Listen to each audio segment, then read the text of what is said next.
Hello Internet, this is BoneCarlos coming to you live from Metalopolis to bring you another StarCraft 2 commentary. Hello again. Forget those guys, don't worry about them. What's more important is the two people that are talking right now. It's just me, BoneCarlos, as always. I'm going to be co-casting with none other than CliveatFive, the man, the myth, the man, the legend. I'm sorry, Clive. Apologies for messing that up. I'm just larger than life. You can't even pronounce my name. That's what it is. I just talking and I just stumbled like an awkward kid asking a cute girl out. I just couldn't handle your awesomeness. Well, you know, it happens to everyone. So, what's new with you? Nothing. For those of you that don't know me or about my channel, obviously the ones that are going to be watching this on Clive's pages and channels and his networking sites, I am BoneCarlos. I take care of anything that is sort of non-professional and more just mainstream quote-unquote games, so you know, Call of Duties and StarCraft 2. I used to do reviews, video game reviews of underappreciated games, but I kind of stopped that since my time is limited now, but hopefully I'll be able to bring those back up. What about you? BoneCarlos. Yeah. The underappreciated games are the ones that need the most help. I try, but you know, full-time job, dude. I mean, 40 hours a week plus commute. I just, ouch. Forget Call of Duty, seriously.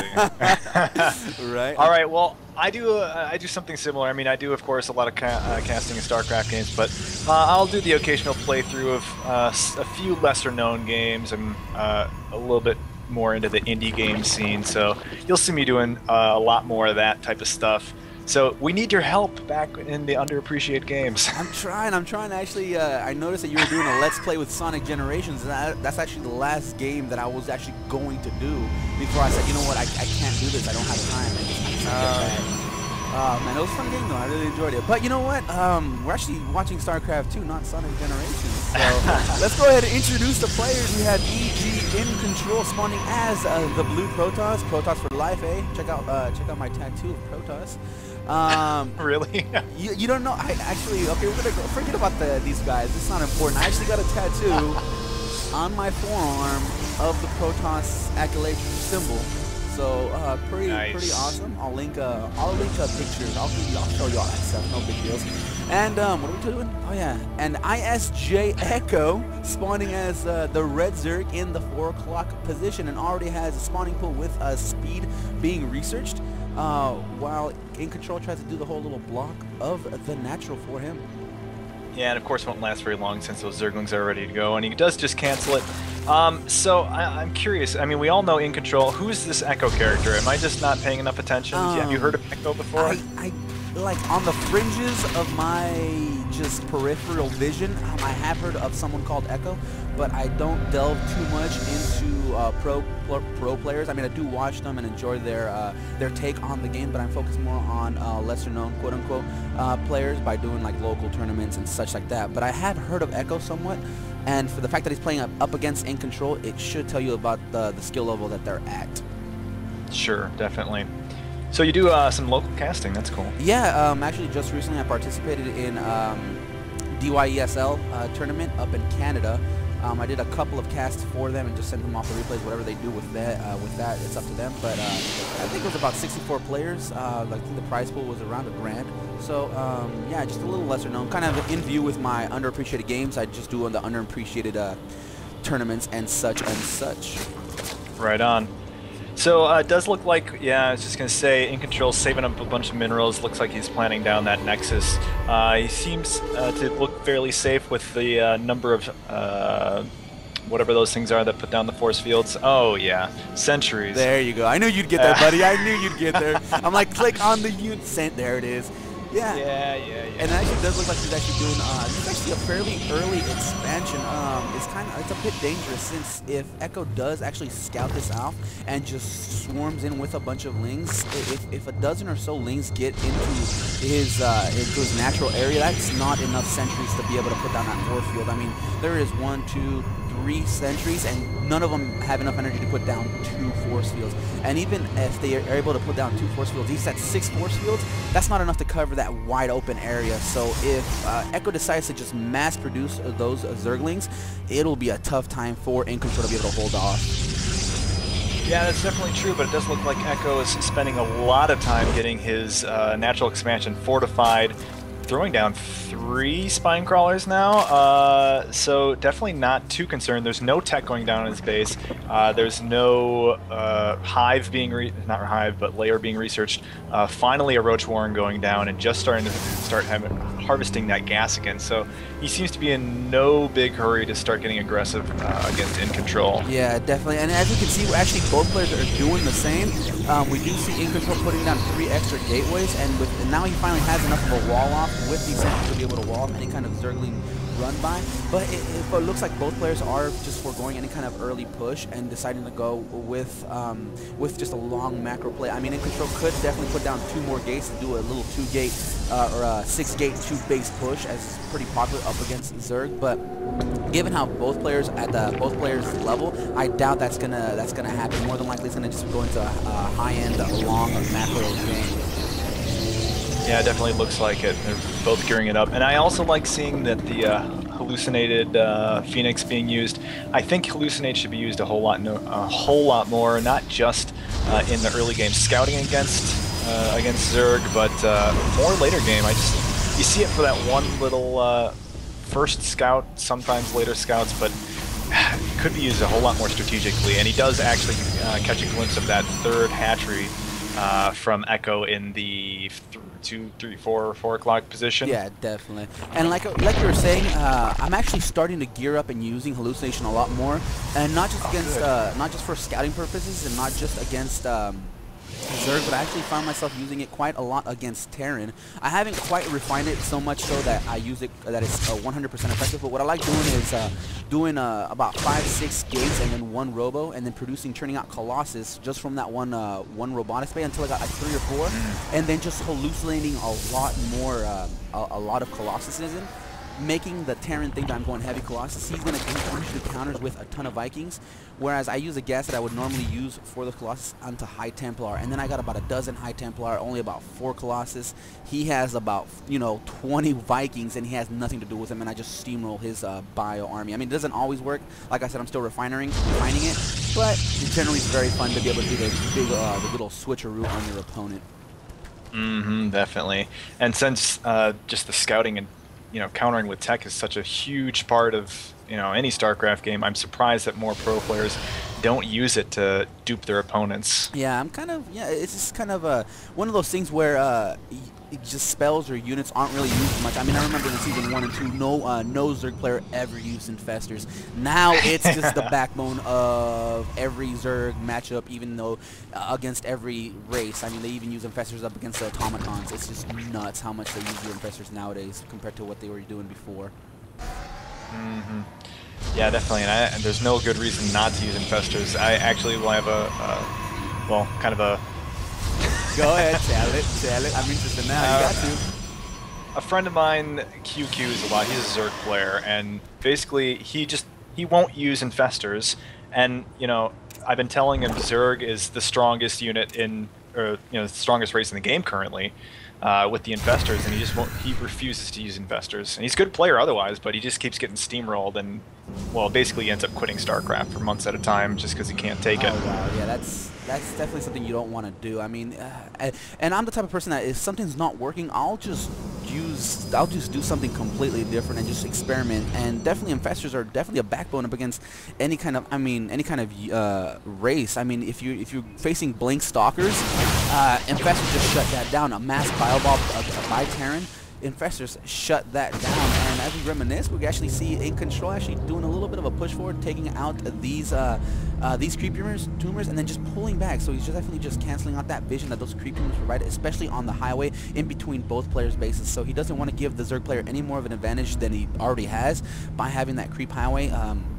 Definitely the vision helps, and also there is no speed boost for the Zerg units when they're not on creep. Just out of curiosity, what's your timestamp? My timestamp would be at about 11:38. Holy crap. We are not at all in line. Ooh. So I'm gonna pause, and you let me know when you get to 13:17.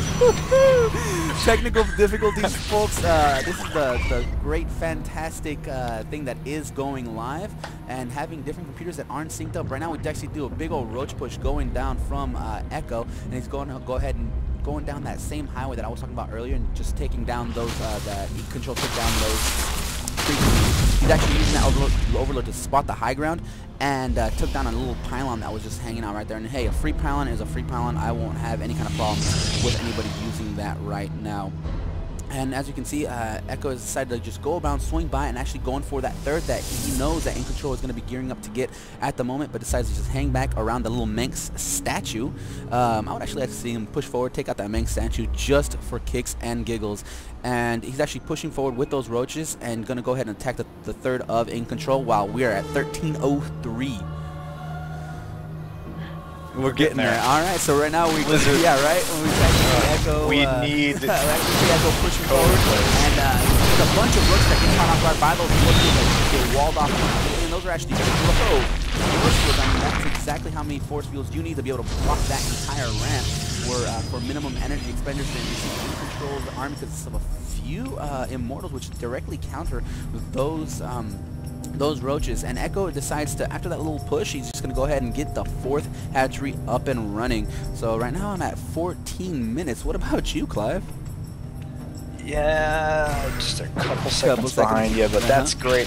Yeah, so just like you said about getting that free pylon, it's definitely worth it just to get a couple free roaches. I mean, using those force field to split the army in half, of course, that's no new strategy, but just as though you want, you know, every little bit counts, of course, and wherever you can take down just a few roaches. I mean, there was only 4 or 5 roaches that eCHO lost, but still a small victory for iGinControl. Now both players continuing to macro up, and a lot of infestors out now. So this is where the game is going to start to change a bit, I think. Oh, no, definitely. I mean, once those infestors get... Right now, we've only seen, like, tier 1 units by eCHO, but as soon as those infestors come in, this army is just going to get stuck and just going to get surrounded by those roaches. I mean, roaches, stalkers, and sentries are good units as long as you don't let your opponent get into your face. But if those infestors do manage to hit them with those little goopy balls, what are those things called, Clive? The fungal growths, the goopy balls. If the goopy balls. If eCHO manages to get iGinControl's army all gooped up with those goopy balls, it will actually cause a lot of a problem. While we actually see iGinControl's phase guard is going to go down by that Zergling run by, and it actually does go down. So right now we actually see bases for iGinControl, while at the same time eCHO decides to push forward and try to take down as many forces as possible. He takes down one, and if he decides to just push up forward, we actually see a single Colossus over here trying to do as much damage, and then force field and a single double trying to just swarm and surround those roaches. That's a huge loss for eCHO right there.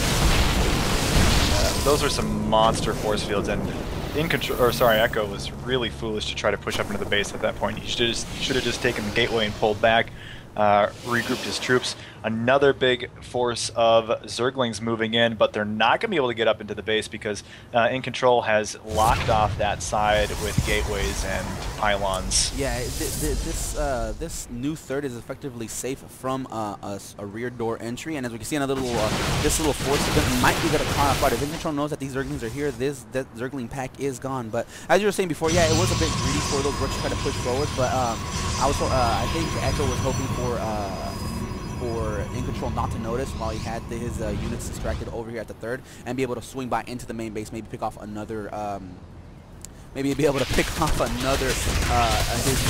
But as you can see, the Zerglings actually said, you know what, a back door, forget that, I'm going to go ahead and go into the front door while your army is somewhere else and forces another cancel on that third.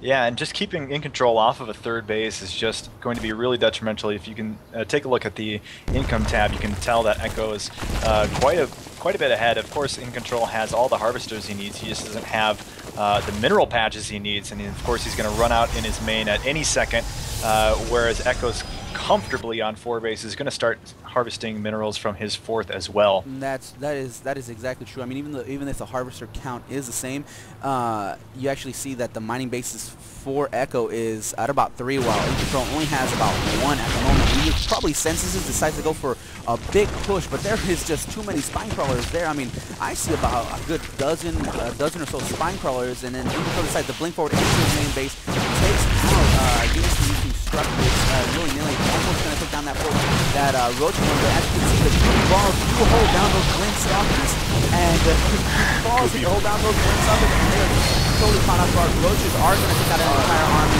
while the Flutters do as much damage as they can take losses. But that goes, there goes the Stalker army with control. Huge loss for him. Wow. I can't believe he didn't focus down the Roach Warren for the rest of the 185 hit points it had left. Greater Spire in the meantime down, and there are Broodlords in production, so this is not looking too great for iGinControl, I have to say. A 5th going down for Echo.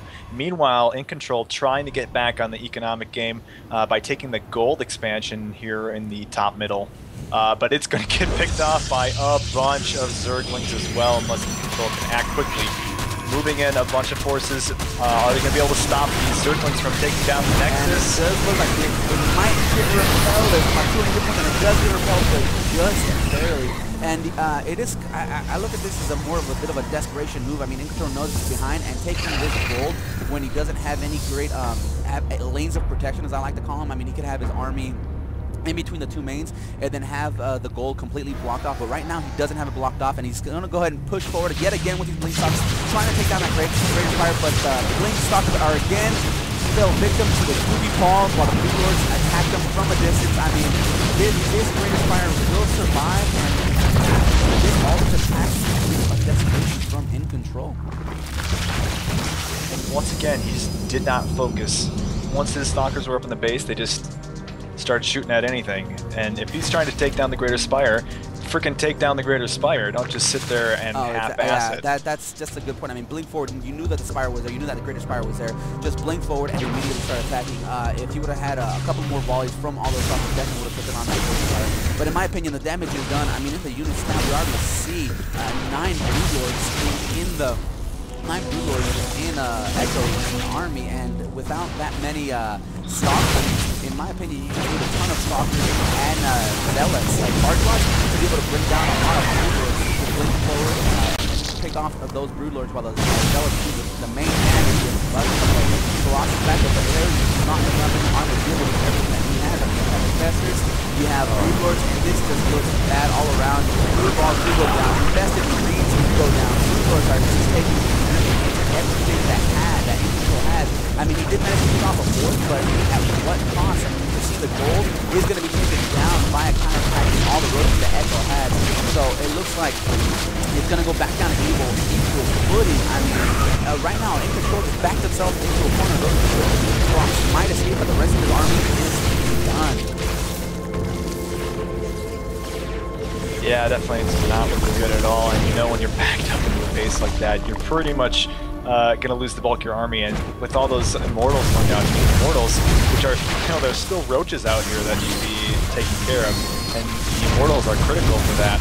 And it's just not, and oh man, iGinControl's army's everywhere in pieces, scattered around, and now Echo takes the gold. So whatever iGinControl once had is now not he's basically had. down to 2 bases, and we can see, we see Zerglings, we see Roaches over here. Yeah. He's building a mothership. That is very interesting choice to do. He's building a mothership. The mothership is answer to all our problems. I mean, hey, why not use it? They are going to be gone when Heart of the Swarm is released, and why not use it when you have the chance, especially when you know you pretty much lost the game at this point. I mean, iGinControl is just scattered about. He has a couple of gateways that haven't been warped into warp gates, and he has one patch on his natural. He has a full saturation at his 3rd. It's basically 1 mining base up against 1 mining base as well. 1 1/4 mining bases for Echo, but as you can see, he's already taken his gold, and he's already retaken his 4th. So in a few seconds, he's going to be back up to full income potential, while iGinControl is still only on basically 1 base. Yeah. So if you have a mothership right now, what's your strategy? Do you save up for a vortex? Try to more catch than all likely, his yes. troops in there, or what? That's the only thing that he can do. I mean, if he had a mothership, if his initial plan or his whole plan revolved around having a mothership, I would definitely have. I mean, it's silly, but it's possible to be able to use it with more mobile, quote-unquote, Protoss army consisting of Blink Stalkers and charge lots. I mean, pushing forward and picking off peripheral hatcheries or expanding bases of your enemy while being able to recall your enemies back. But at this stage of the game, I feel like this is just again another desperation move. Hopefully, being able to catch as much of your enemy's army as possible in the vortex, but with Broodlords hanging back, he might be able to take down a few like roaches and zerglings while catching a couple of infestors, but he won't be able to catch everything all at once. Yeah, and I do realize that Echo doesn't really have a whole lot of, well, I guess he does have a few overlords there.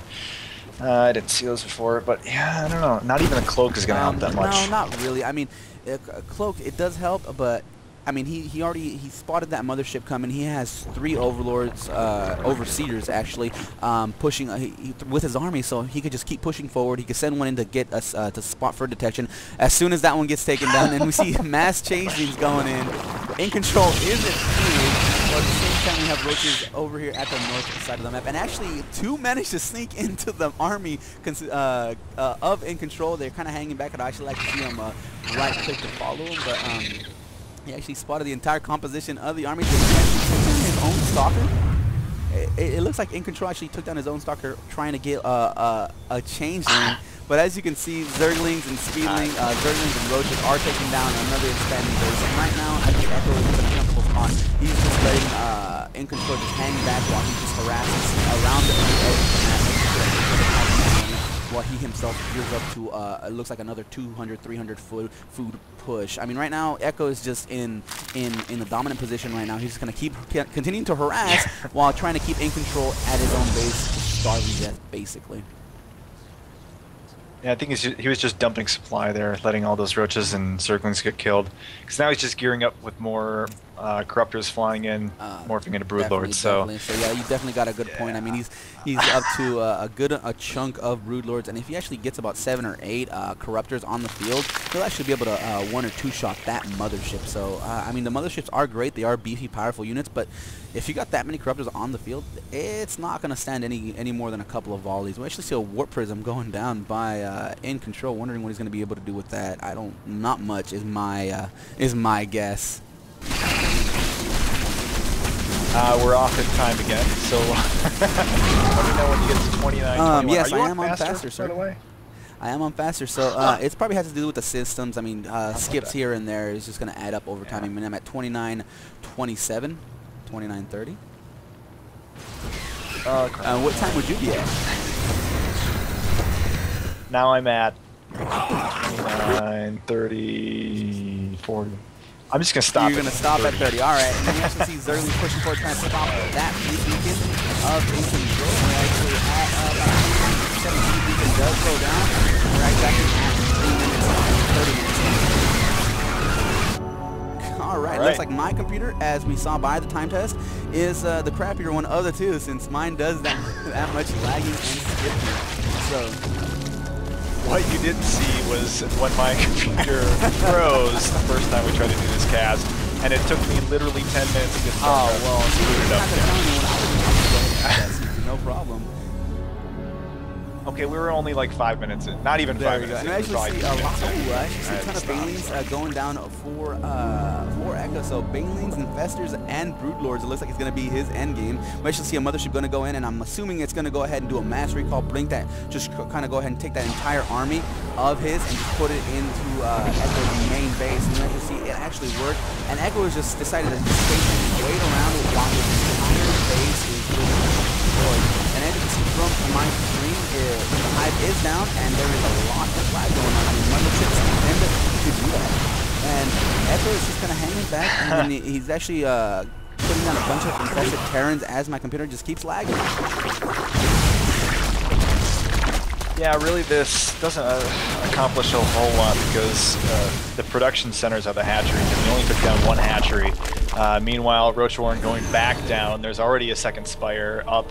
And, well, I guess, you know, with that continued zealot harass, looks like iGinControl might be able to take down another hatchery, which is all fine and good, but the real story is in the army tab. If you take a look at the army tab, you can see that Echo has a 10,000 mineral army, 7,800 gas, versus iGinControl minerals, 65 and 5,300 mineral and gas army. So it's just like a move time, and I don't know what Echo's waiting for, honestly. It almost feels like he missed his window of opportunity. I mean, right now he's not down too much. I mean, he's rebuilding those hatcheries, but there isn't much else that Echo has. I mean, he's really losing.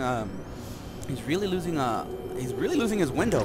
He has a huge army, but he's not choosing to engage. At the same time, we see iGinControl back up to his 3 mining bases, and as of right now, it looks like Echo only has none. He actually doesn't have anything. He has 36 harvesters at the moment, and he has about half of the income tab that iGinControl has. So right now, we're actually, looks like harassment by iGinControl, and then Echo decided to lay dormant for a while.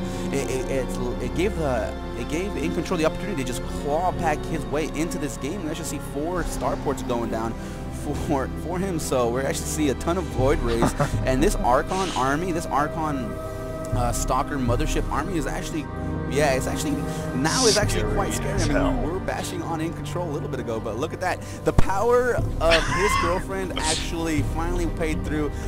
Yo, you've seen her, right? Miss Oregon or Miss Universe or Miss something. I mean, everybody that makes fun of iGinControl for one other reason, they call him overweight. Yeah, that's fine. He's a little bit chunky. Husky is actually the preferred term because he could bench press about 7,000 pounds. And him pulling that girl, man, you know what? GG iGinControl. I never made fun of him in the first place, and I definitely never will at this point. And we actually see the army finally decides to engage by both players, and let's see Stalker being taken down by hand. Bunch of defensive Terrans are going down, and with no Ruby balls just yet, we actually see a Vortex actually taking nothing. We actually see Echo actually has just spreading them out enough, so no single Vortex turns all down, and we actually see iGinControl army melting. He believes Blink tries to pick off anything at all, but still there isn't much that he can flip over and on all those people that were actually getting out of that Vortex right now. There still isn't that much going on. It's still exactly who's gonna win. These balls do finally go down on those Stalkers, and the Cruppers are picking off and just traveling away at that mothership, and iGinControl is forced to retreat. Catch the neural parasite on the mothership. There was a neural. Is that what happened? I completely missed that neural parasite. Fantastic play by Echo. So basically, the table worked. And I think that that Vortex actually went to hurt iGinControl because, well, as you said, none of Echo's army got pulled in. Meanwhile, some of his own Stalkers got pulled into the Vortex, and he hurt his own army in trying to use that. Whatever. Yeah, the teams are actually making a wall out to make sure that no units are able to walk through it, but really there's not. The Colossus can go in. You know what? That's fine. I'm taller than you. It's going to walk on over you.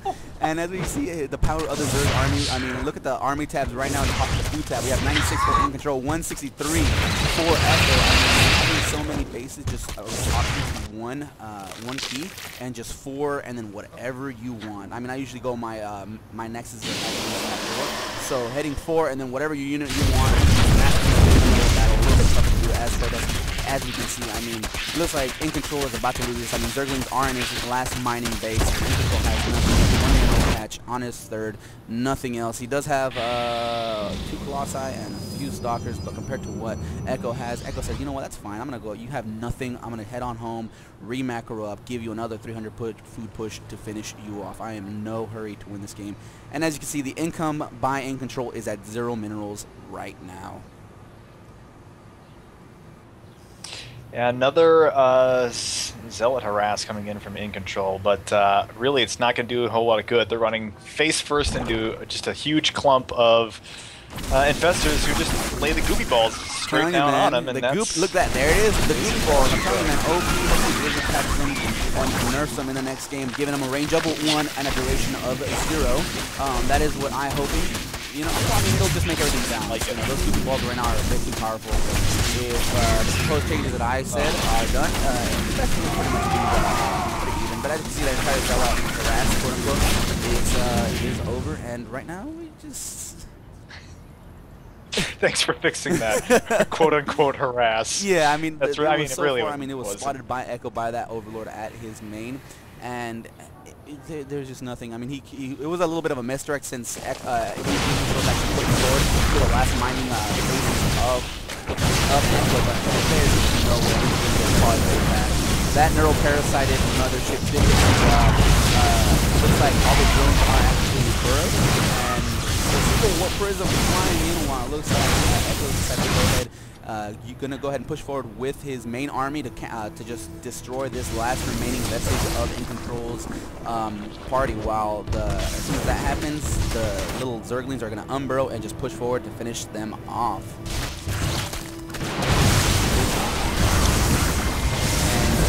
Well played. Oh, I spoiled it for BoneCarlos viewers. Sorry, you know everyone. They're going to take... I have tens and tens and... maybe tens of people that kind of watch my show. So I got tens and tens of people that watch my show. 5s and 10s, so maybe 1s and 2s will actually take offense to that. You know, the worst offense I've made against, well, anyway.